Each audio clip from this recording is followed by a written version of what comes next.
Alright, everybody. As you all know, recently, one of the sort of founders of EdgeTube, the entire sector of YouTube that's centered around sort of shock humor and, like, edgelord type culture, had basically, like, made his thesis video, his apology video, taking back his, like, content he made during his era of, like, edgy content. I didn't agree with everything he said in the video. I think he was a little harder on himself than was necessary, but I do think the overall point of the video was very good, and I'm glad he made it. I liked the video, and I think it was good. Predictably, though, he got a lot of shit for it, and he's currently getting a ton of it as we speak. However, on the bright side, you know, there is actually a fair amount of people, more so than I've ever seen, who have actually responded positively to this by iDubbbz, and are actually, like, you know, they're actually supporting him, and they're pretty happy that he's done this, and they accept his apology, and they see it as a good thing. It seems like a lot more of the left has become accepting of iDubbbz since this happened, and I think that's pretty cool. I think that's good, because I've always, like, felt that iDubbbz is sincere, and is, like, I think he's always been a sincerely good person underneath, like, the edgelord humor, and it's nice that he's finally, come forward with it. I like how my own guild chat said, "Hi, YouTube," in-game. That's funny, because they're watching the stream. That is super funny. I love this format. This is a good format.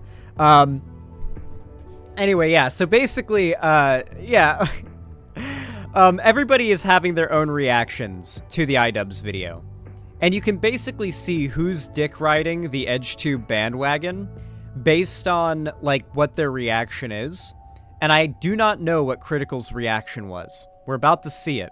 He's one of the biggest YouTubers there is. He's very influential. He basically took down Sneeko single-handedly.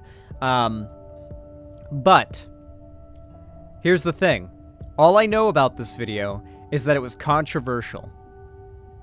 The fact that it was controversial either means he had a critical take of iDubbbz and his fans are predominantly left-wing and liked iDubbbz's video and criticized him for it and he was forced to walk it back, or he was sympathetic to iDubbbz, his fans were so chuddy that he was forced to walk that back, and now he's, like, in a position that's, like, anti-iDubbbz to some extent. I don't know which one happened, but either way, it's not really good. Like, either scenario isn't good. I don't know what his take is, but let's find out. I liked iDubbbz's video. I thought it was good. I generally like Critical. He's had some cringe takes in the past. The worst take I can think of that he's had off the top of my head was his take about, like Lolly not really being a big deal because it's not real. It wasn't exactly that, and he wasn't defending LollyCon, like, to be clear. Basically, he was just kind of minimizing it a little bit, in a kind of vague way that was a little iffy to me. And I like, considering his take on the movie Cuties, I think I don't think he has any bad takes there, to clarify very clearly. I just didn't really like his, like, what he said about that particular issue. I think he worded it poorly. But yeah, other than that, I generally like Charlie, and I generally agree with him. He's definitely got chuddy friends, and he's certainly has to have some chuddy takes, but generally, I find that I agree with him on a lot of stuff, and not only that, but I think he's just a good person. I think he's a good person, I think he's funny, and I think he's entertaining. Let's see what Charlie had to say. Yesterday, Oh my god, YouTube will not stop pausing, or won't start pausing the videos now. Alright, there we go. Now let's start. iDubbbz posted a YouTube video that's become extremely divisive. I haven't seen people this divided on a singular topic since the red and blue dress debate. The video he posted was basically an apology for... Is it really divisive? It seems like the vast majority of response from it has been negative. Like, the dick riding, like, bandwagon, you know, line to toe online right now is that iDubbbz is a cuck. For the content he made in the past, apologizing for it being hurtful or damaging, and a whole myriad of other things that he wanted to come forward with, and talking about how he's changed as a person and thus his content will be changing. He goes over, like, insecurities of his past, and overall he just invites the audience into the back of the kitchen to see how the sausage is made and meet the chef. And for a lot of people, they didn't want to meet the chef. He's being very open and honest about his feelings on his older self and now his current mentality, how he feels better and healthier and doesn't like what he did in the past and didn't like who he used to be. So it's a whole apology video for all of that. He releases more feelings in this video than Pandora's Box, and I kind of want to go over this whole situation because I have a lot of thoughts on the topic. So far, I think this video is pretty good so far. I mean, he generally talks, like, very neutrally when he discusses these things, but, so far, it doesn't really seem like he's jumping on oh my god. It doesn't really seem like he's jumping on the, Sam Hyde dick riding bandwagon. Like, it seems like he's actually, like, forming his own opinion and maybe even using his own, like, using his own line of thought, and evidence and experience even to relate to iDubbbz. At least that's what I would hope. Not only as it pertains to iDubbbz in particular, but just in the general creator space. There's a few things that I want to talk about here. For a while, I felt like if I changed my content over time, that people would see that as a reflection of who I am and what I value. But I'm starting to realize that that is a very weak and passive way to, run my channel and live my life. I'm sorry to immediately come in here with the Phoenix Wright objection, but I completely disagree with the sentiment that it's weak or passive to change your content and expect people to see that as a reflection of yourself. That's pretty much the optimal way of handling any kind of situation in which you're not comfortable with either your audience or the content you've been making. By changing the content over time. I agree. I mean, it depends on how bad your old content was. In iDubbbz's case, I don't think an apology was warranted for most of that stuff. For some of it, sure. But I think what would have been more valuable would have been like a more cold analysis of why people are pissed off at him. You're changing the audience over time as well, obviously, right? The people that subscribed for your previous catalog of content might not stick around for the stuff you start creating when it goes in a different direction, and that's a totally fine thing. I don't think there's anything weak about just making different content and growing individually without having to come forward and share that growth with your audience. At the end of the day, your subscribers aren't your friends. You don't know them and they don't know you. That's the brass tacks of it. Sorry to blast the cold water in your face first thing in the morning. You don't owe them an explanation for why you're changing your content. You're welcome to tell them. I think that's totally within your right to do. But I really disagree that it's weak if you don't explain why you're changing your content. You can just make different stuff and go in that direction where you're happier without ever really needing to come forward and like really lecture on why. I think I should have the balls to make an apology video and take accountability for the mistakes I've made. So that's what this video is. I am responsible for creating a lot of hurtful and damaging content on this channel. And I've also created a culture of apathy and I don't know, a lot of like cruelty as well. Like, some of the videos I've made have been very not edgy. I don't think they some of these videos were edgy. I think they were just outright cruel. It sucks to hear that this is how he thinks about his old content and his old self. It's always a very difficult realization when you look back on, the you of a few years ago disappointed. Like, I used to be 5'6", and I still am, but it sucks to realize that I was then too, and have been for a long time. Point is, he wasn't happy with the content he made or the person he was, and now he's trying to apologize for the videos he made. And I, once again, have to completely disagree with the way he looks at it. I feel like his perspective on it is... Yeah, I think that it's very likely that iDubbbz has gotten pretty, like, left-pilled, and that he's probably gotten pretty good at analyzing these things from a genuine, like, from an actually, like, pretty, like, hardcore political perspective, at least to some extent, and Charlie definitely does not do that. I do think that the core premise of a lot of iDubbbz early on, early on particularly, edgy humor, was cruelty. It was the idea of punching down. Particularly a lot of his jokes about race. Is very warped by the way the internet has evolved over the years. The way he talks about this content makes it sound like he used to fucking murder puppies for these videos, which it was never that extreme. I very much would consider it edgy. It was 2016 edginess in all of its glory. That was entirely the brand. And for its time, it lived... God, I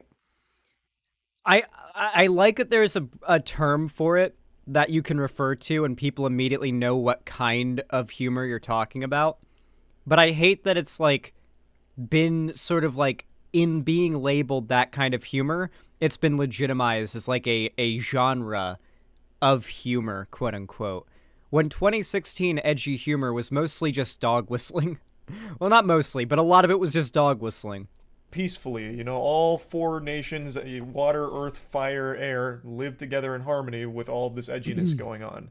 Now, obviously, times have changed, then he has changed. He's got... Also, there was no harmony. Like, that edginess ended up leading to the adpocalypse, and now YouTubers make way less money.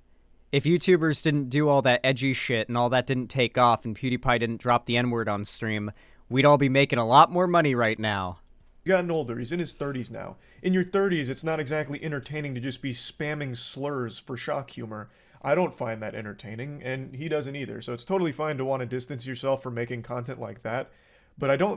Yeah, it was all harmony. It was in harmony as long as you weren't a minority. True. think it was a mistake that he made those videos. Like, they're not hurtful, nor do I really think they're damaging. Now, you could make an argument that they were hurtful to the people they were about, like the content cop on Tana or Leafy or any of that. You could say, like, you know, he hurt their feelings or sent harassment their way, which may have been a mental burden on them, and you could feel bad about that, I suppose. But at the end of the day, I don't... Well, I mean, one of the things he specifically apologized for was harassing Tana Mongo in real life. He went to her event where there was a big line of literally, like, children. Like, there were a bunch of little girls in line there to meet her. He goes through the line, walks up to her, puts his arm around her, and then says, very loudly, say, and then the N-word. In front of all these children and stuff. She's very clearly uncomfortable and, like, you know, just kind of gets away. This was pretty unacceptable behavior. I found it funny back in 2016 because I was 16 years old when that happened, or whenever it happened. I was like a teenager. I was in high school, and I thought that was funny as fuck. But looking back at it, even now, I think it's pretty cringe. And I'm glad that iDubbbz looks back at it now and also sees it as cringe, because it was cruel. It wasn't edgy, it was cruel. Nah, brother, he was just telling her how it is. I don't think the goal of his content was ever to be hurtful or damaging. He was just... So this is like a core, like, misunderstanding that people are having. I don't think the goal of his content was to be cruel. Sure. But he never said that the goal of his content was to be cruel.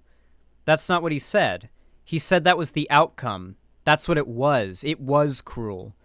It made people cruel. He's not talking about his intent. He's talking about what happened because of his actions. Trying to entertain and using edginess as shock humor, which for its time was acceptable online. Now, whether or not you think that's okay that it was ever acceptable, that's a different argument for a different day. But the point is, the point of his content wasn't to be hateful or hurtful. He really was just trying to entertain. At least that's how I and the majority of people viewed it. So I just don't think that the apology is... Tana told him to kill himself on a live stream and recorded a dead body. She is not someone we should have sympathy for. Okay, trans girl Laura.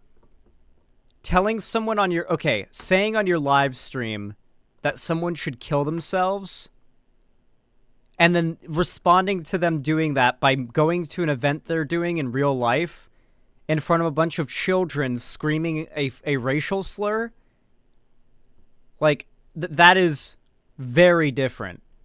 Also, how does recording a dead body have anything to do with this? Also, it's so vague. You're so vague with explaining the recorded a dead body thing. It's like, okay, what context was it done in that makes it wrong? Recording a dead body for your TikTok or a YouTube video is wrong, but if you if you were like in a fucking massacre and you were recording the results of it to expose to the world, yeah, you're gonna be recording some dead bodies. Like, what was the context? Where was it a Logan Paul situation? Like, people keep bringing it up, but they're so vague about it. Like, they don't add any context or information about why she did it, like, what happened, like, why was she around a dead body? Like, really warranted. You can explain, like, I just don't like making that content anymore, so I won't. And be like, hey, I even regret making that content because it's kind of cringe now. That's all fine, but to think that it is this huge, massive problem, like you made an she was at a public bathroom at a beach, if I recall correctly, and found a dead guy. Was she live streaming and then walked into the bathroom, which you're not allowed to do, by the way, and then, like, there was a dead guy in there?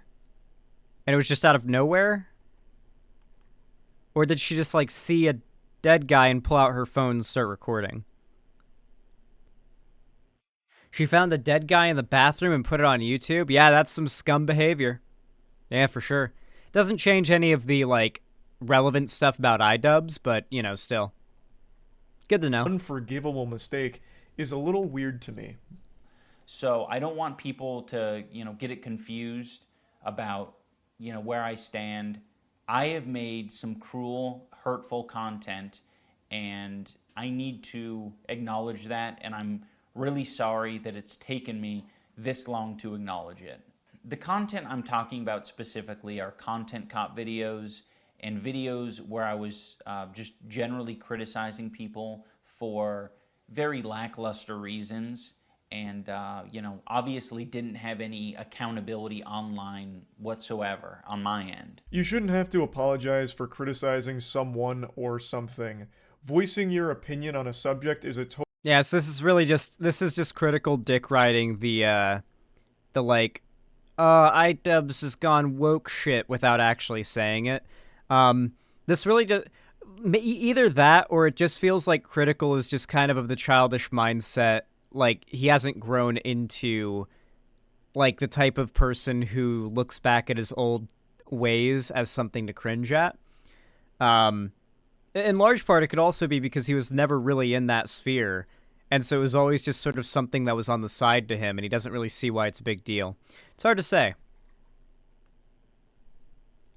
Totally natural thing to do. I get criticized, I criticize others, people criticize movies, games, music, all of that. And to try and vilify the idea of criticism being evil, I think is a little dangerous, because then you just create these echo chambers. Well, he didn't say criticism was bad. He said he didn't have accountability, and he was just sort of like... I don't know if you guys remember what it was like, but iDubbbz was literally called untouchable back then. It's very clear that wasn't the case, considering the way he's talked about and treated now, but, like, back in 2016, back during his, like, peak era, people talked about iDubbbz and straight up just outright said he is untouchable. No one can beat iDubbbz. No one can punk iDubbbz. He is untouchable. That is what they would say. And basically, when he made his videos going after people, there was no hope they had to respond. He was basically just dropping a nuke on them, right? And I can kind of understand why he may feel, like, getting older and more mature, why that was just kind of a shitty thing to do and not the kind of thing he wants to support. Like, at the end of the day, this was like a 20-year-old, like, influencer, teenager, like, dumb fuck, no doubt, and teenagers are dumb fucks, who was just trying to get big on the internet, and probably by this point regrets that shit now, and will probably regret it in the future. I think a lot of content creators who make their career off of being, like, weird edgelords now are going to look back on it when they're older, and they're going to be very different people. Because people change a lot as they get older. And I think the people who are the most insufferable are those that are so scared of themselves changing as they get older that they get mad at other people going through that journey. And no one ever really grows from that. I think it's totally fine if you regret the way you criticize things, the way you approach the subjects. If you regret how you handled it, that's okay. However, I wouldn't necessarily say that you were picking apart people for lackluster things. You seem to really look back negatively on all of the content cops, but whether you like it or not, you did make good points and good arguments against people who did deserve criticism. I feel like the main pain point of those videos he used to make is the slurs in them. Like his catchphrase was two slurs strung together, right? Like that's not exactly something to be super proud of. I get that. But to go back and say like all of it's shit, all of it's, bad and All right, I amend my previous statement. It feels like Charlie's just blatantly missing the point. I can understand why he made a follow-up video now. It does genuinely feel like the point's just flying far over his head right now. cruel, I think is going way overboard because it's not. I don't think any of it was cruel. I don't think the criticism was unwarranted, but it's fine to just regret the way you handled it to a certain extent without saying all the content was damaging or cruel or bad. I was morally grandstanding and acting as if I am any better than any of these people that I was making content cop videos on, and I'm not. I'm a human. I'm a real human who makes mistakes, and I make a different set of mistakes than the people I was making videos on, but it doesn't matter. I don't think anyone deserves that level of cruelty or hate. It's also indoctrinated a lot of people into thinking that this is an okay way to behave, and it's not. I feel like there's a chance he may have been hit by a Men in Black neuralizer and Man, Critical's humor falls flat when he's making a wrong point. Critical's humor is really good when he's making a true point, but it falls very flat when he's making a completely wrong point. He literally tells a story about how one of his fans came up to him in public and thought that, like, he hated, like, assuming that, like, one of his fans who was trans came up to him and said, "I know you probably don't like trans people, but could you sign this?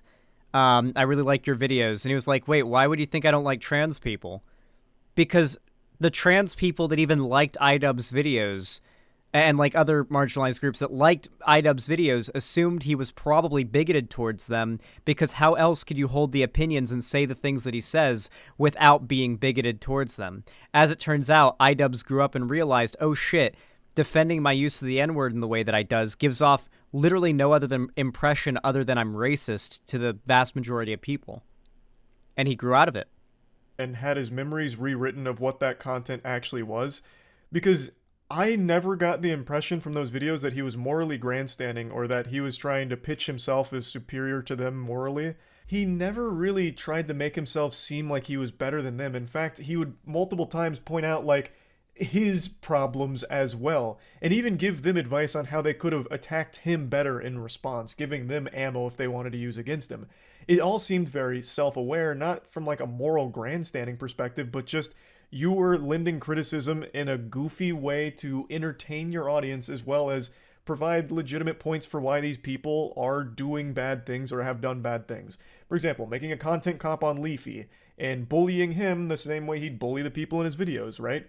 Like, that's not exactly the most cruel thing in the world. It's just making a point and making that point entertaining to your audience. Well, he didn't say he doesn't stand by all of the videos. He said that he's taking them down because he doesn't like the type of content that it was. He doesn't like internet call-out culture.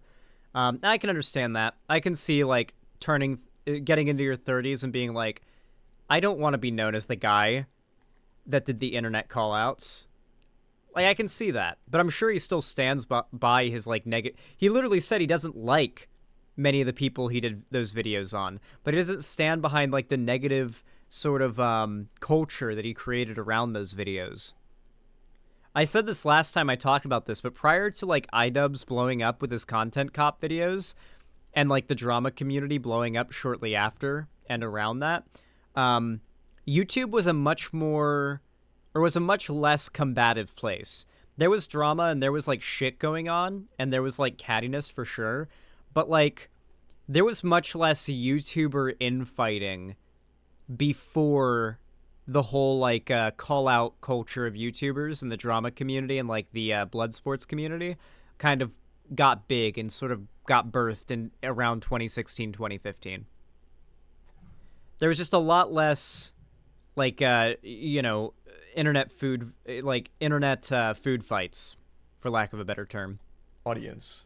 I am very insecure about my ability to create interesting content or like entertain. It's gotten better over the years, but it's something that I have struggled with constantly. And it's one of the reasons why I, kept making this hurtful content. You do interpret that as an excuse, but I hope that that is relatable to other creators who maybe struggle with the same thing. Now, this subject right here is something that extends beyond the iDubbbz situation. It's the insecurity, especially with a creator who's found a lot of success with one branch of content, that fearfulness to try other things because you don't know how to be perceived and you're a little worried about your ability to even deliver something that's not the norm that your audience is used to. That's a very honest look into that mentality, and you see it all the time on the platform with people that have found success in one niche and they never leave it. And that's because there's always that fear that if you do, you'll lose your audience or you'll just not be good at it. So most people live in the exact same style of content forever. And that's how I was for like the first 8 or 9 years of this channel, doing nothing but gameplay and commentary videos, spouting the word nipple and titty and cum as much as I possibly could within the first 2 minutes and throughout the rest of the video. But eventually, you do take a risk and you try other things, and I always think... Yeah, I think the point's just going completely over Critical's head, honestly. That's really how it feels to me. It really just feels like the point is flying far over Critical's head, and he's responding to arguments that iDubbbz didn't make. That's the most fulfilling thing a creator can do, which is branch out from their niche. At least to try it. Dip your toes in the deep end of that pool and give it a whirl. I was being very bigoted in a lot of my videos, and I justified it because, I didn't think it was too serious. And I thought that people were going to see that I had good intentions, but that's so silly, Casual racism is still racism. Casual bigotry is still bigotry. People got so... I saw so many drama YouTubers shitting on that quote. The casual racism is still racism quote. I saw like Augie and Bo Blacks and Nick Diorio all shitting on that quote so much on Twitter. They really didn't like that quote for some reason. I don't know what the issue is with that quote, but it was not a... People really hated that one. I said a lot of things that I look back at and I cringe now, and I'm like, that is an awful thing to say. This I completely understand. That is totally normal to look back on that and cringe, right? In your 30s and really any age over 16, you're not exactly going to be getting a hearty ho ho ho belly laugh just hearing a bunch of slurs being spammed. Real life isn't... I think Charlie being an older guy is helping him to kind of get to a better position on this when he isn't misinterpreting what iDubbbz is saying. Because I think he's misinterpreted a few of iDubbbz's points here, but when he doesn't misinterpret it, he makes good points and agrees with iDubbbz. So I think the issue here is one of, like, him literally not understanding what iDubbbz is actually saying. Call of Duty lobbies. I don't think many people in the real world are going to be, like, laughing and fist-pumping hearing you just shout slurs as comedy. So that makes sense to look back on that and cringe. However... none of your videos came from a place of hate. At least I don't think so. I don't think you were ever a racist or a bigot or anything like that. You used those words for shock humor. That was the whole... Well, no, he also defended the use of the words as from like the perspective of like normalizing them. If you use them more, they lose their power, was the argument he made, which is very stupid and is not like the outcome that was happening, and he grew up and out of that. This is a stupid argument from Charlie. Goal, the edgy shock humor of using those words. And you made it pretty clear that that was kind of your drive. And he does mention it in this video with the it's either all okay or none of it's okay mentality. But I really think most people were able to recognize that the things he was saying weren't coming from a place of legitimate hate. Now, you can of course still say that it's unacceptable that he was using slurs for shock humor and punchlines in his videos for the jokes. That's a totally fair perspective to have, but it's still, I think, a little ridiculous to make it seem like it was this big of a deal that it warranted a whole apology video in which he makes it seem like he'll never truly... Well, to be fair, one of the biggest criticisms he's gotten from like the like EdgeTube sphere is that he's tried to run away from his old content without taking responsibility for it. Which is of course a phony excuse to shit on him for going woke without saying he's gone woke, because that's kind of a meme. So like, yeah, now that he's made this video, they can't really say that anymore. All they can do is shit on him explicitly because he's progressive now, which basically eliminates any ambiguity about whether or not the reason people hate iDubbbz now is because of political beliefs. And it's very clear it is. The people who don't like iDubbbz now very clearly don't like him because he has political beliefs they disagree with now. Find forgiveness, and he'll never forgive himself for it, for saying the slurs in the videos and making the content he did. Because again, like, he's talking about it like he's a fucking reformed racist, like he was actually a racist and now he's not, when I don't think that was the case. He was an edgelord, and that's it. I feel like this whole video could have just been summed up very easily like, hey guys, it was fucking 2016. I was edgy, and now I think it's cringy, so I don't want to do that anymore. And it we're was closing the book 2016, there. guys. We're shutting that chapter down, putting the kibosh on it. Now we're doing some other stuff, and that would have been a totally fine explanation. Never expect any social analysis from like content creators like this that bring up 2016 as like the edgy era of YouTube. Never expect them to analyze why that was the edgy era of YouTube. The reason why that was the edgy era of YouTube is because far-right pundits were taking advantage of like somewhat conservative-leaning sentiment that was growing in the gaming community on YouTube, and utilizing that to push conservative politics throughout the entire platform, which meant that people were more primed socially to find conservative humor like attack helicopter jokes and just screaming slurs like the N-word more funny than like the type of humor that was far more common on YouTube, for example, prior to the blow up of edginess in 2016. A lot of people would have still would have been disappointed, of course, in his audience that liked that content. But at the end of the day, you shouldn't feel like a prisoner to your audience. You should make what makes you happiest to create. Like, I don't think you should have felt obligated to make this video. Like, I don't think this situation was so damaging that it warranted this kind of like fucking presidential press conference here over it and apologizing for the content you made back then. You know, I don't think like you ruined lives because you made Content Cop. I don't think you made an entire generation of racists and bigots because you use slurs for shock humor. I think contributed to that. That's a very bastardized perspective of how people digest content online. Now, I have no doubt that his audience did cultivate some weirdo losers that probably were real racists somewhere in there that didn't really care about his message and just liked that he was saying the N-word. I have no doubt that that existed in his community. But I don't think that was his goal, and there's always going to be weirdo losers. Of course, you can do your best to mitigate those people from feeling welcome in your community, but that all starts with just changing the content over time. Again, that's not a weak thing to do. That is not a weak or passive approach. The vilifying of your own audience and your previous content, I don't think is the right way of even looking at the content you used to make. I hate how dishonestly people frame it. Like he's attacking his old audience. Like the people in his old audience that would scream the N-word because they thought it was funny. Yeah, he's making fun of that. Yeah. Is that attacking his old audience? Is that what you call it? Okay. Or the audience that you had. Of course, there were bad actors in there, but not everyone was. And to make them feel like they were if they liked your content is a little weird. And I don't think that's the goal of this video by any means, but it does come across that way. Like, you weren't a bad person if you were laughing at his content. It gives me Andrew Tate's core messages to go to the gym vibes. Yeah, it feels like a very just smooth brain. He's saying a lot of words without saying anything at all. And the point's going over his head. I think he means well here, but like I'm very curious to see what his response, or not his response, his follow-up video ends up being. Apparently this video ended up getting him shit and he made a follow-up video, so I'm very curious to see how that went. Content cops or anything like that. And I don't think he was a bad person for making those content cops in the first place.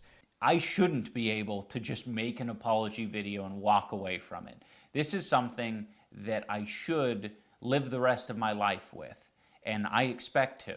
I've profited off of this bigoted content for years, and I've made a successful career out of it, and that's not right. I think that this is only a step in the right direction, and I know that a lot more needs to be done to even approach a life that I would think would be like acceptable. You don't deserve to be fucking publicly flogged with tomatoes thrown at you for the rest of your life and skinned alive because you made edgy videos in 2016, man. It's just not Jesus. that big of a deal.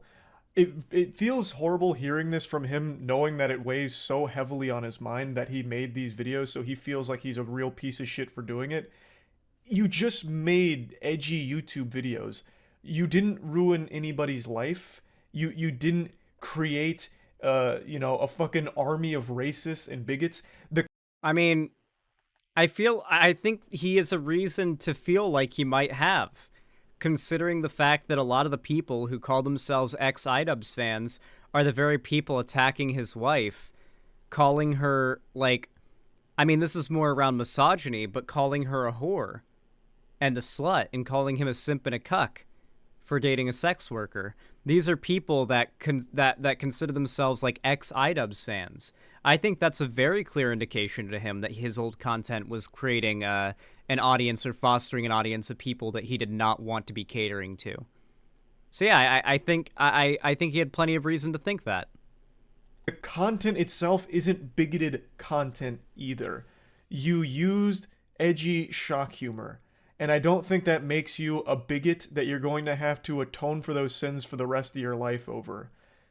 I am running ads on this video, and any revenue generated from this video I'm going to match and donate to an organization that would have been particularly affected by the type of rhetoric that I've been spewing on this channel.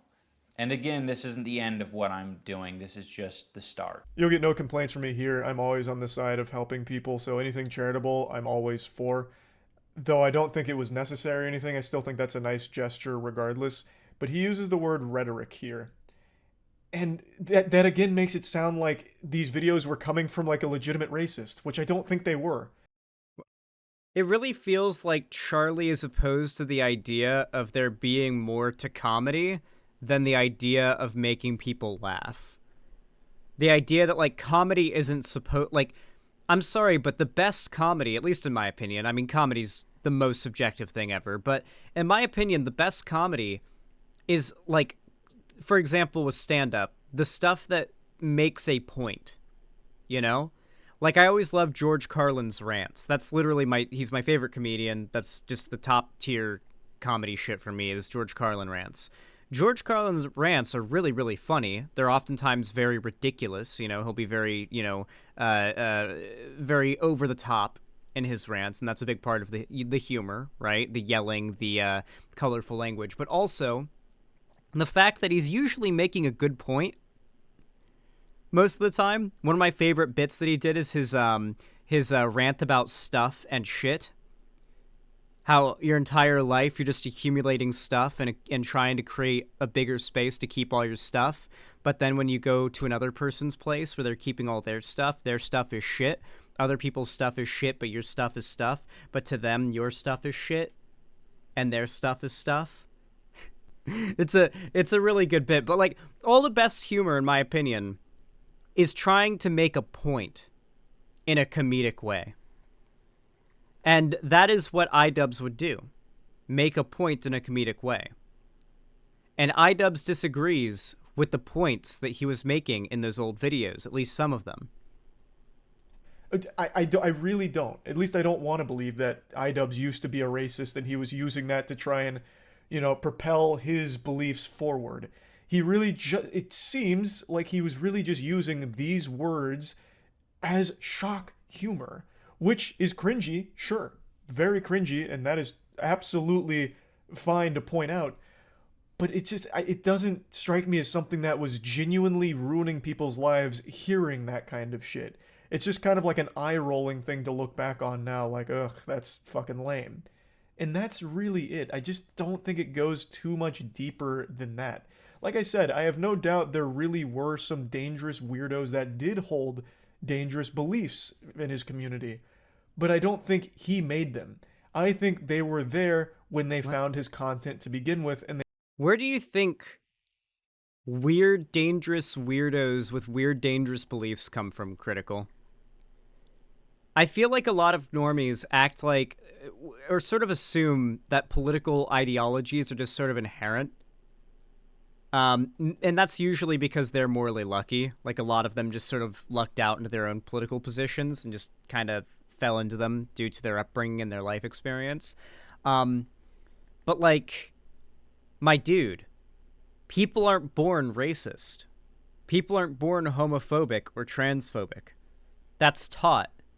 That rhetoric, that word that you don't like, is taught. So where does it come from?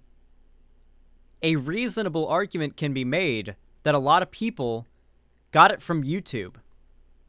I hope that wasn't an upgrade. That looked like it was an upgrade the second it flashed on screen. they stuck around because they just liked hearing the edgy words spoken out loud. That's it. I don't think he made them. He wasn't the Frankenstein to their monster.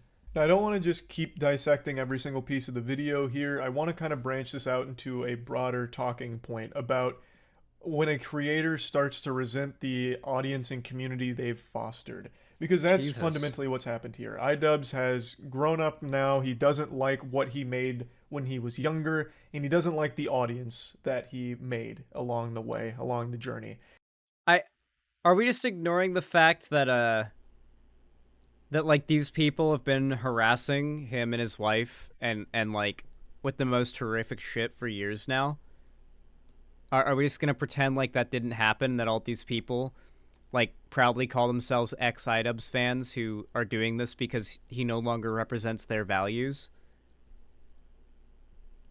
So we're just gonna skim over that, because I think that's pretty relevant.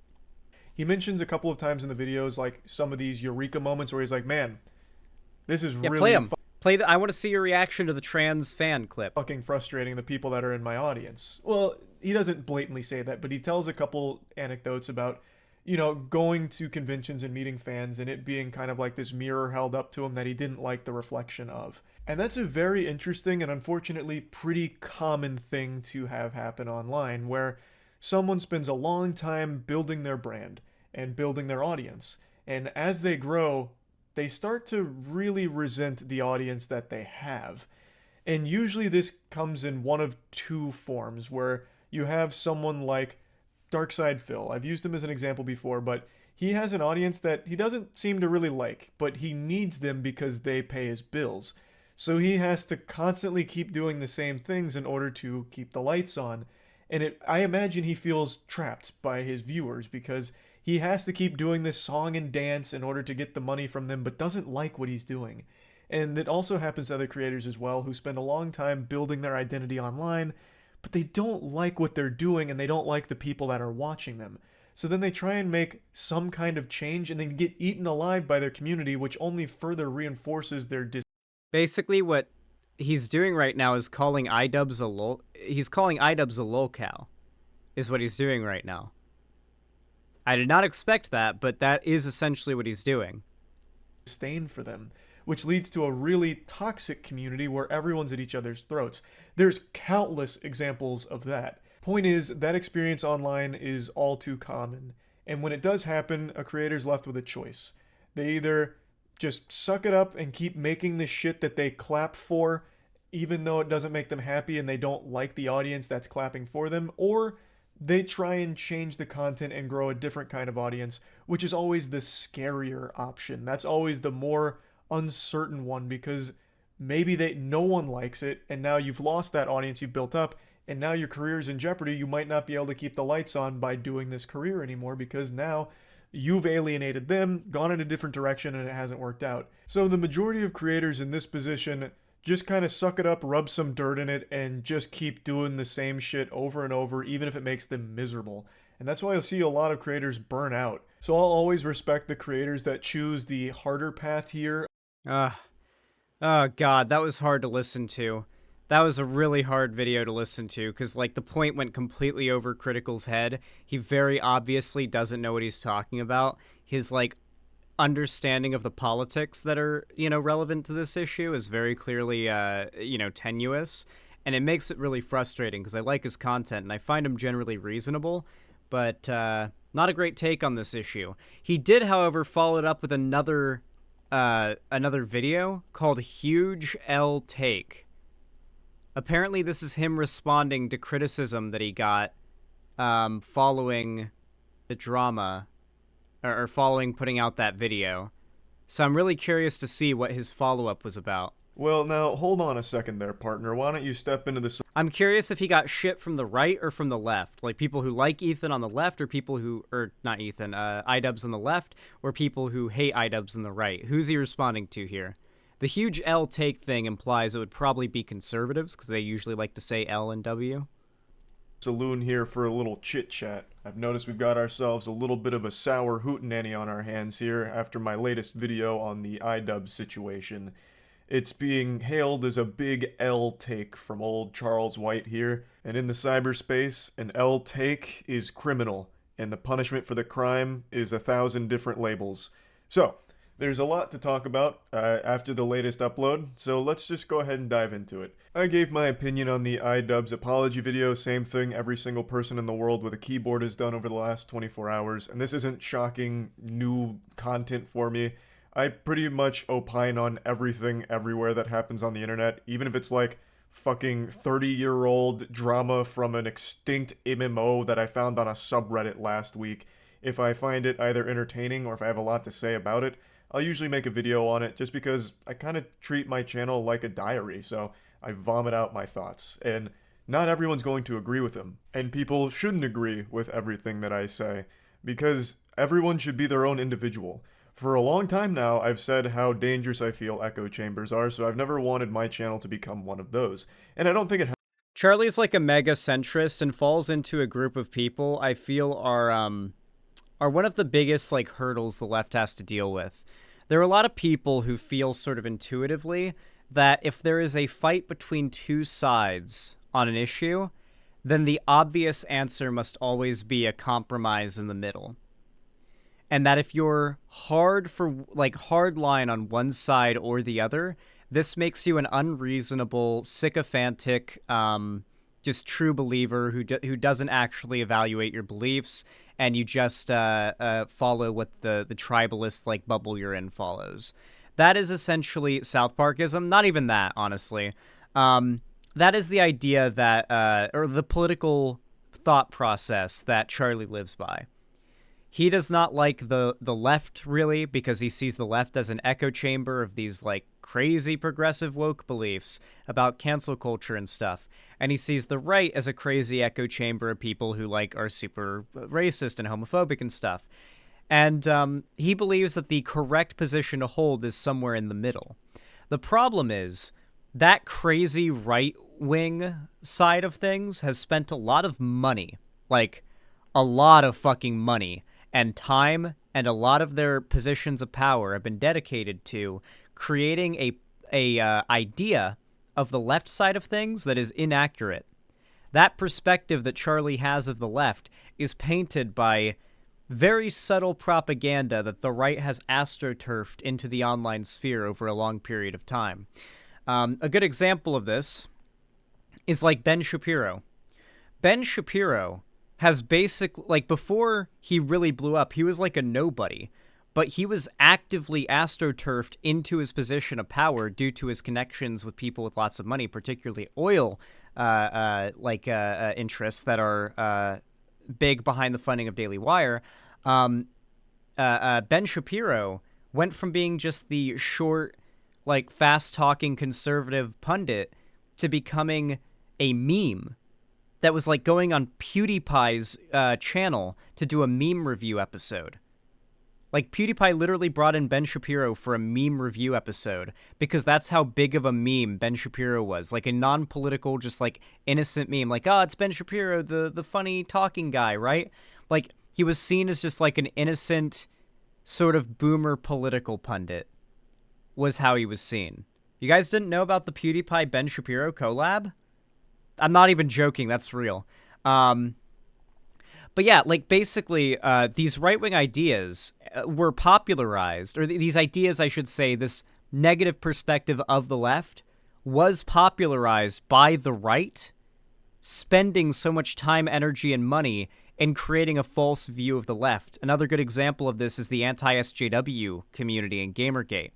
It was exposed via like several lawsuits that Steve Bannon, who is Trump's campaign organizer, was specifically he had specific goals to use the gaming community in the run-up to the 2016 election to popularize conservative ideas using Gamergate to help get Donald Trump elected.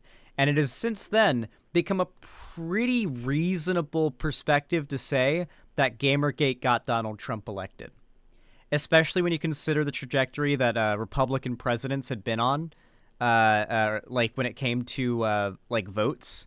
It is very clear the populist push that at least came alongside or because of Gamergate, whichever side you want to go with, probably played the largest part in Trump getting elected. And a lot of this online, like, obviously we know that Abby Shapiro is astroturfed like crazy. Like, Abby Shapiro, you could not escape the ads being pushed for her videos on YouTube. And then over the course of, like, 6 months, her videos stopped being ratioed by dislikes, and eventually she actually built up a real audience of fans that watched her videos because they were forced to be exposed to her through the ads.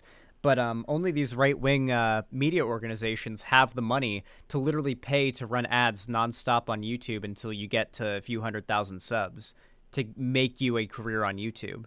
Like, they literally just forced her into being famous on YouTube. Like, you can't fail if you have like someone who makes like somewhat decent production quality videos and then have that much money to spam ads all over the platform. Whatever audience is out there that would watch that content is gonna see it at that point through the ads. I know people will disagree, but there's been plenty of instances over the years where I've said things that people disagree with. I think disagreeing with someone is extremely healthy and important. I wouldn't want a community that doesn't think for themselves and just blindly agrees with everything I say without giving it any thought of their own. And in this case, people have disagreed with my perspective on the iDubbbz situation. For those that don't know, I'll quickly break it down. iDubbbz made an apology video yesterday where he talked about how deeply he regrets the content he used to make and how he views it as being just horrible, and that he's very sorry for all of the things that he put out there in the world and the pain that he caused through the content. And that's become a very divisive topic. And I gave my perspective on it. And since then, people have done some very uncharitable interpretations of what I've been saying. And I guess I can't really blame them. If I'm not abundantly clear with where I stand on things, I've learned that everything gets lost with ambiguity, and people run with the absolute most negative narrative they can find and the wildest ways to misconstrue Okay, hopefully he clarifies some statements. So I actually can't even be mad about that. I recognize that's my own shortcoming, and this is something that's happened in the past, where when I make a video, I know my intention. I know what I believe and where I stand. But you guys don't. You're not like a little ghost or a spirit over my shoulder that's watching me make a video or in my... Funny how that's actually the same point that iDubbbz is making in his video, huh? Isn't it kind of funny that that was sort of the same point iDubbbz is making that Critical was disagreeing with in the last video? The idea that, like, you can have an intent when making a video, but your audience may get another idea because of poor communication, and that's your fault. As like he's literally apologizing for that right now, when that's literally the point that iDubbbz was apologizing for. A little noodle up here when I'm delivering my thoughts, which means it's my responsibility to make my intentions known and clear. And I don't always fully convey it effectively. So I definitely think that's played some role here in how everything's been playing out with people talking about me on Twitch and on Reddit and Twitter, but not fully. There's definitely going to be some people that are going to look like Eustace from Courage the Cowardly Dog when he gets that gel that he puts in his hair that makes him really mad and his eyes pop out of his skull and his head explodes, because there are just going to be some things that I believe that other people aren't.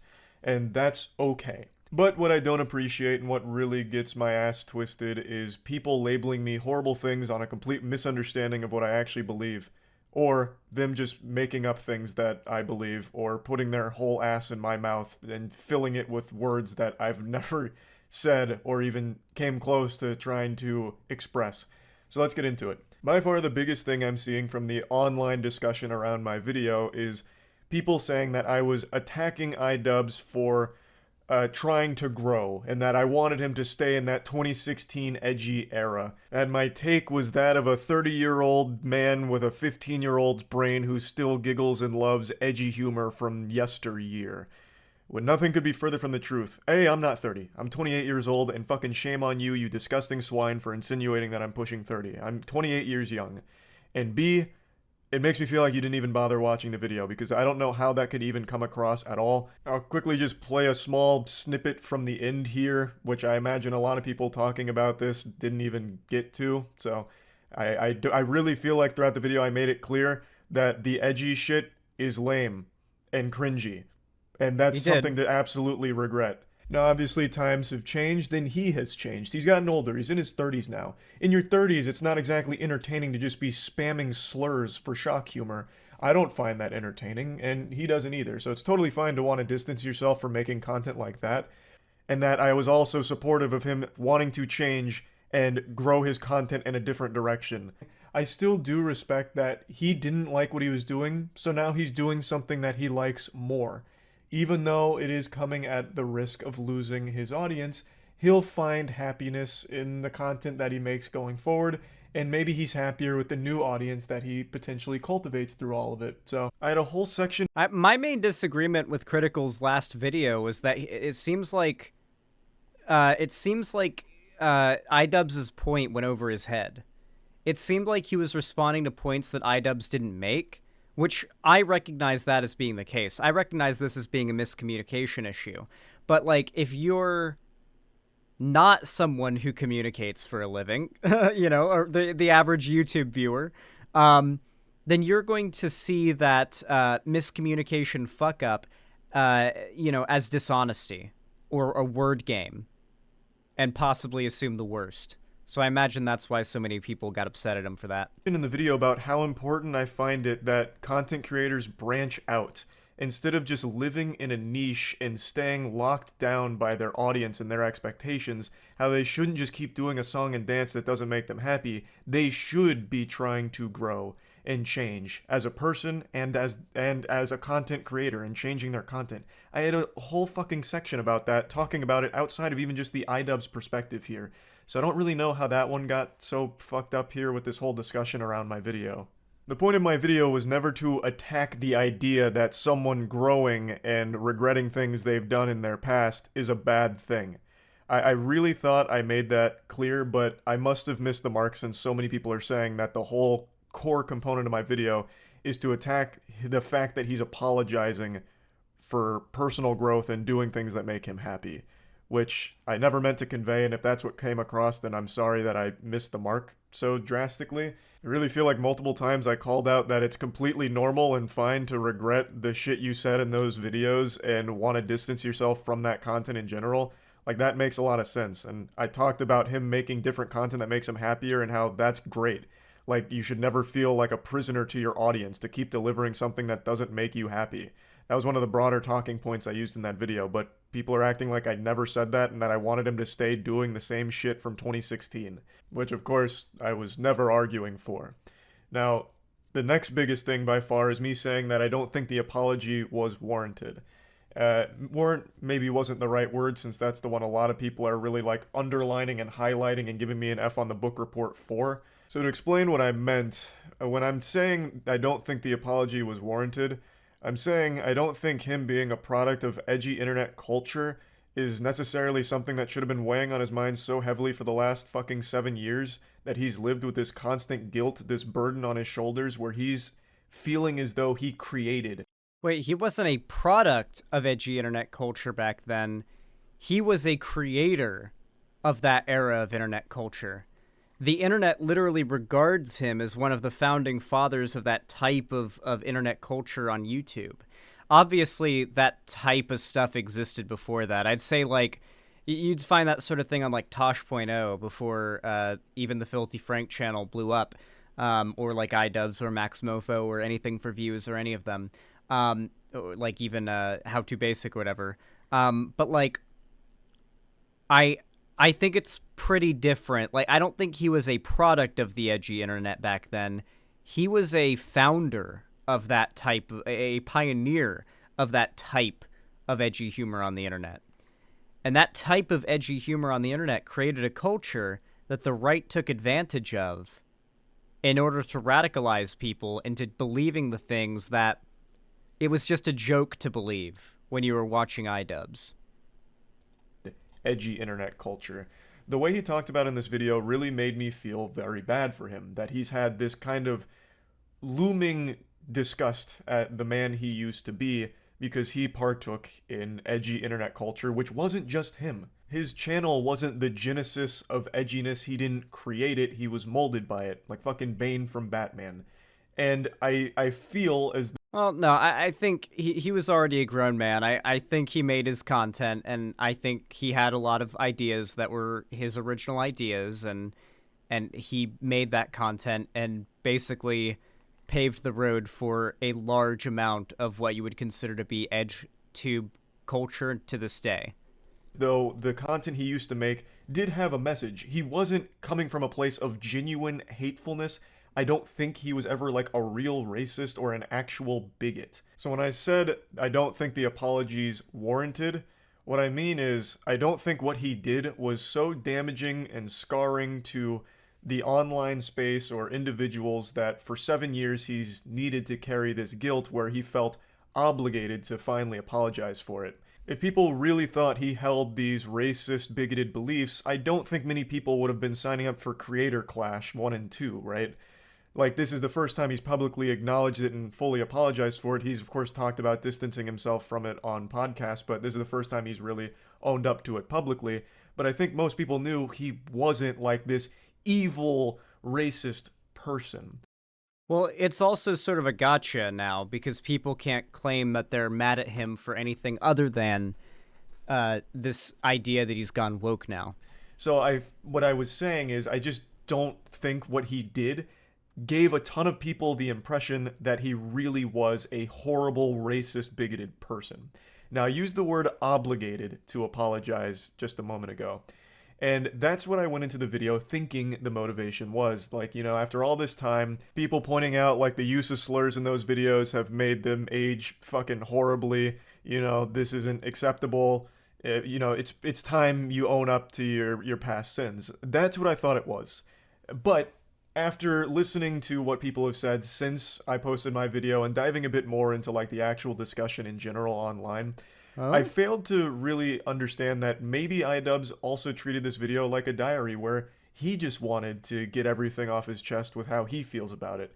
So I completely misunderstood what the motivation could have been for this video, and for that I'm sorry. The goal wasn't to attack the whole idea of an apology for content you regret. That was never my intention. So if this is truly like a very personal thing where he wants to just finally move on from this, and in order to do that, he wanted to make this video publicly addressing how he feels about all of it, then that's totally understandable. That's absolutely understandable.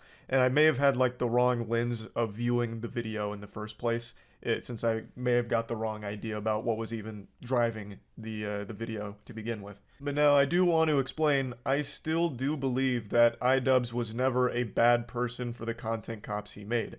That edgy, shock humor was very much a 2016 trend. That whole era with slurs being used willy-nilly for cheap shock humor was not uncommon on the internet.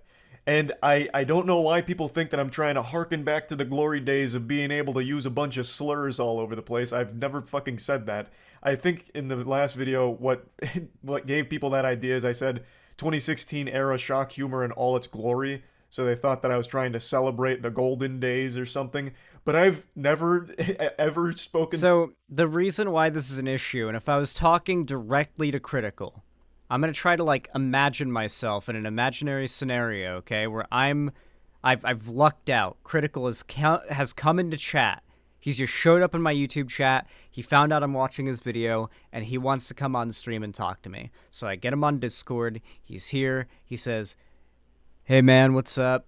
I'm critical, and so we get him there, and I explained to him what I would say to him if I could say something about this to him is, why do you think 2016 is so characterized so commonly by its, the commonality of edgy shock humor, just screaming slurs for fun and saying the most horrific things you can possibly do for fun, right? That's what I would ask him.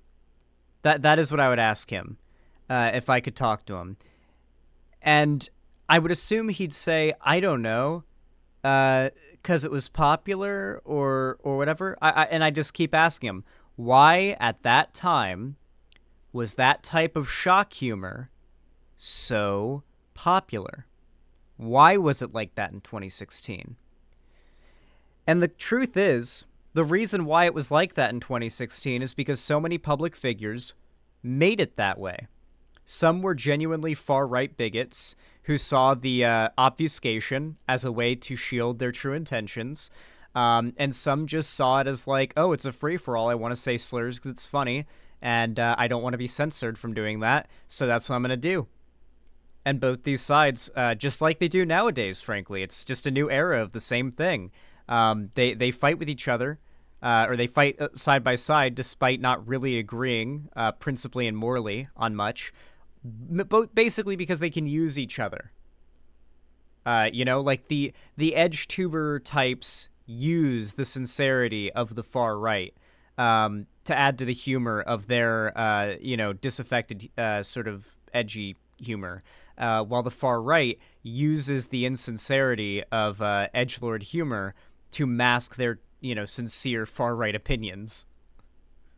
Support for that kind of edgy shit. I've always openly made fun of that whole idea. Even back in the era, I always found it pretty lame for the most part. So that might have just been a misunderstanding of my sarcasm when saying in all its glory in the last video, but I want to make that clear. But anyway, him using these slurs for cheap shock humor in the content cops is embarrassing and something to genuinely regret and look back on like, damn, I fucked that up. Absolutely. And I said that in the last video too. They were videos that were meant to criticize people that did deserve criticism. One thing iDubbbz said in his video that I still very much disagree with is that he made videos criticizing people based on lackluster reasons. I very much vehemently disagree with that. The people he did make content on were worthy of being criticized. There were some that were pretty lackluster, but most of them I do feel like, looking back, were good. Some of them definitely not, but I haven't watched the content cops in so long that I don't remember, but there were certainly a few that were deserving. Leafy is a good one. Keemstar is a good one. Hey, now you're a Keemstar. I still have that stuck in my head. And called out for bad actions and being highlighted for horrible things they've done. And in doing so, iDubbbz attempted to entertain his audience, and one of the ways he tried to entertain them was through this shock humor with his slurs. Like I said, his catchphrase being two slurs strung together is nothing to be proud of. So looking back on that component of content cops negatively and regretting that is a completely understandable and normal thing to do. Now, he did mention something that I also disagreed with initially, but after reading more, maybe I'm just too naive to really have a full grasp on it. I said that I don't think that content is indoctrinating, meaning I don't think him making those videos with the shock humor would lead to people thinking that all of a sudden it's okay to start using a ton of slurs, in the real world or around people or in general, right? Oh no. Is Charlie going to try to argue that YouTubers don't influence their viewers' real-life behavior and political opinions? Because the millions upon millions upon millions upon millions upon millions of dollars the right pours into media, propaganda would say otherwise. I didn't think that, but I also failed to recognize that in 2016, I was still in my fucking 20s. Which is sad to think that I'm basically a fossil now. I wasn't a child during this period, so I don't know what effect this might have had on younger viewers of his. Maybe I'm very wrong in that it did serve as like a fucking gateway. I was part of that age group that he's saying he can't connect with, I assure you. as somebody who is like an edgy 15, 16, 17-year-old in high school, every kid who was like the edgy type, they were quoting Filthy Frank and iDubbbz and Max Mofo all the time. Yes! The Salamander Man thing, very common to hear in the hallway all the time back in 2016 in high school. Those three influenced a generation. They did. Way drug into racism or something. That is possible. I don't know. And that's what a lot of people did point out that I think is a great point.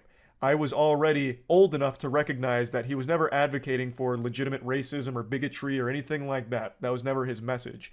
But younger people may not have picked up on that. Hey, mouse. So I do believe it is possible that he did have a very negative effect on how a lot of the youth perceived slurs and maybe the willingness to use them.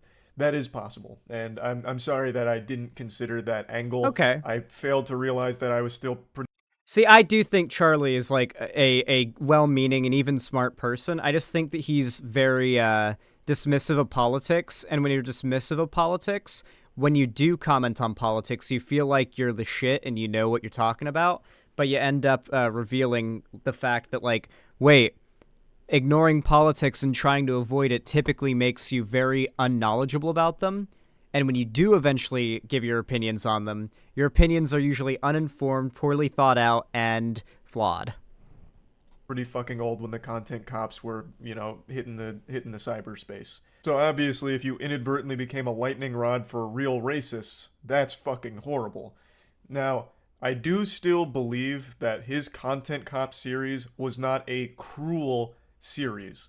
Like I said, the whole message behind it was pointing out some horrible things that people have done, and you delivered a message of here's why that shit's bad, and you coded your message with things meant to entertain, but in doing so, you delivered some bad shit along the way with the edgy shock slurs that were thrown in so loosey-goosey throughout the content. But I don't think that changes the actual message of what the video meant to convey. And it was never a message of cruelty. It was always a message of these people are doing bad, and these are people in very influential positions. That wasn't his point. Who probably shouldn't be. I don't think that is a bad message. I don't think there's anything cruel about what you were aiming to do. Another thing that always comes up in situations like this is them saying, you cut out important details on purpose, maliciously leaving out information that's crucial. And I always hate that. Like, I would have liked for him to play the clip of iDubbbz's talking about when he met a trans fan at an event. If he doesn't play the clip, I'm going to play it, because I think it really does illustrate why iDubbbz had this wake-up call pretty well. Just gonna play the entire video and go through each and everything. I just played the ones that I really wanted to focus on for the general point that I was trying to get across, which was A, growing and changing your content is always a good thing, and it makes complete sense why iDubbbz would regret the edginess from those videos and would regret some of the big components of those videos. Like, I don't understand how all of that got so mixed up. Like, yes, I do disagree that the content was cruel, as I just explained. But the core message is still, changing is a good thing. Always has been, and I've always preached for that. Instead of just living in a niche forever and making yourself miserable doing the same thing forever, changing, growing as a person, and adapting is always great. And he had legitimate things to be regretful of. The edginess, the shock humor, inexcusably cringe, lame, not good. The remaining parts of his apology video were topics that I totally understood his perspective of. I totally got it. But none of them were what I was focusing on for what I was saying about the whole subject. For example, he mentions fan interaction where he met a couple fans and it helped him understand that, damn, my content is really giving people a certain vibe or a certain impression of me that just isn't true. So it helped show him that there were a lot of things in the content that were regrettable, that he regretted. Like, I get that. Like, I totally understand it. And I didn't exclude them from my video as a way of manipulating a narrative or trying to hide it or anything. They were just things I totally understood, but they weren't part of the overall talking point that I was trying to discuss. In the last video, I mentioned that I didn't feel his content created the weirdo losers that disregard the message of the content and instead focused on just the slurs, right? Like a bunch of like actual bad actors who are just there to celebrate the fact that iDubbbz would say the bad words, the real off-limits stuff, the slurs. That's all they cared about. I said I have no doubt that those community members exist, but I didn't think his content created them. You know, I felt like, like bacteria, they just happened to already be there and then found his content and then found a home there to keep celebrating that shit. Well, I'm sure that happened with a lot of these people. There's a lot of racists out there that seek racist communities and figures that they can, or, perceptively racist figures, they see them as that. But, they come from somewhere. And when you're a large public figure who, as Charlie says, makes content that attracts racists, is it hard to believe that a lot of the young people watching your content might have racism normalized to them if your content is also attracting a lot of adult racists? So even by that logic, it makes sense that his content would have some level of, I think indoctrinating is a bad word to use, but influencing aspect would have been better. Like an influence is what they had. But just like I mentioned a little while ago, I'm most likely wrong about this. I saw the content when I was in my 20s. I could see the satire in it. I assume the majority of other people could, but I didn't even take into consideration that a lot of the viewers were younger, and there's a very good chance that this content was their first exposure to it, and it may have led to them becoming those weirdo losers. This bit is good. Not necessarily that the weirdo losers had always existed since the beginning of time and then just found his content. There is a very high likelihood that it also just created that atmosphere with those kind of audience members as well, which is something iDubbbz would obviously want to distance himself from. I think that was most of the things people were talking about in relation to my video on the subject, so hopefully I cleared up any misconceptions about where I stand or what I believe.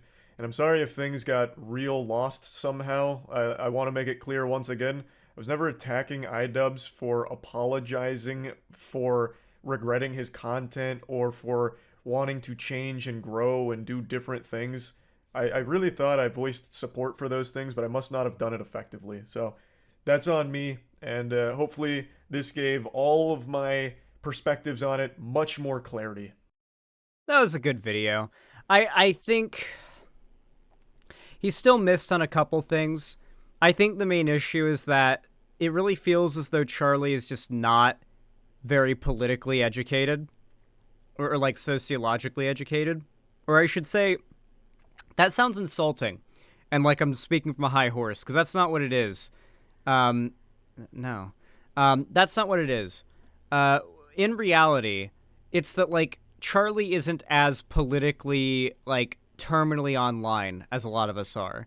He just likes to do his own thing and live his own life and enjoy his own corner of the internet. I should more so say like sector of the internet. It's a lot bigger than a corner. And I feel like now that he's kind of been put in a position where he's forced to talk about this, he's just not equipped to analyze the things that iDubbbz is saying from a political standpoint, because he is talking about politics. This is an instance where, like, mainstream YouTube is being dragged into politics. Like, they're being dragged into discussing politics, and big YouTubers are doing a poor job of defending their positions politically after so long of avoiding discussing politics because their beliefs are so unrefined and their rhetoric is so unhoned. And I think that's the big problem here with Charlie, is that he's just not experienced talking about shit like this and analyzing shit like this, so he's kind of talking about it like it was YouTube drama, but it's a more complicated issue than YouTube drama. We're talking about political propaganda and the way that people are influenced psychologically from a young age to normalize certain ideas, such as racism, as being okay. Because obviously no one's born racist, no one's born a Nazi, no one's born misogynistic, no one's born homophobic, no one's born transphobic. That's taught. It's learned behavior. So the question is it being taught in mass using large public figures who have large platforms to disseminate that information and Indoctrinate is a word you could use a large group of people, intentionally or otherwise. There's also the argument that there's a rabbit hole, and I would argue that iDubbbz, more likely than he was actually radicalizing people himself, iDubbbz was playing a big part in sending people down that rabbit hole. I'm going to do everything I can to try to get a talk with iDubbbz on stream. I can't guarantee it'll happen, but it could happen. Like, it's possible enough that I'm going to try to make it happen, and I'm confident enough that it might happen that I'm saying that I'm going to try. But don't get your hopes too high. I'm going to see if there's any way I can get a conversation with iDubbbz, because I'd be very curious if he'd be down to have a conversation about the alt-right rabbit hole. I feel like that would be really cool.